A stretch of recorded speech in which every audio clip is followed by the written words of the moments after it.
Y'all want some of this? No, I mean this. All the ingredients I'm using are about 20 bucks. You can use whatever you like. First, cook your vegetables. I greased up my baking dish with some butter, and then layered it with some tortillas. Don't forget to season your meat. I use taco seasoning. Mix your beans. Preheat the oven, 375. Mix in your veggies and fruits if you like tomatoes. Put a layer of the meat and vegetable mix.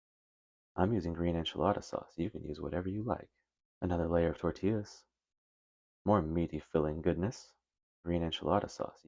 Bake for 20 minutes. Then I put some cheese on. I popped it in for another 10 minutes. If you like your cheese different, put it in for less.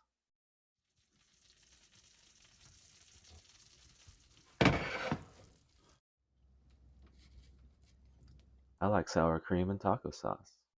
What do you like?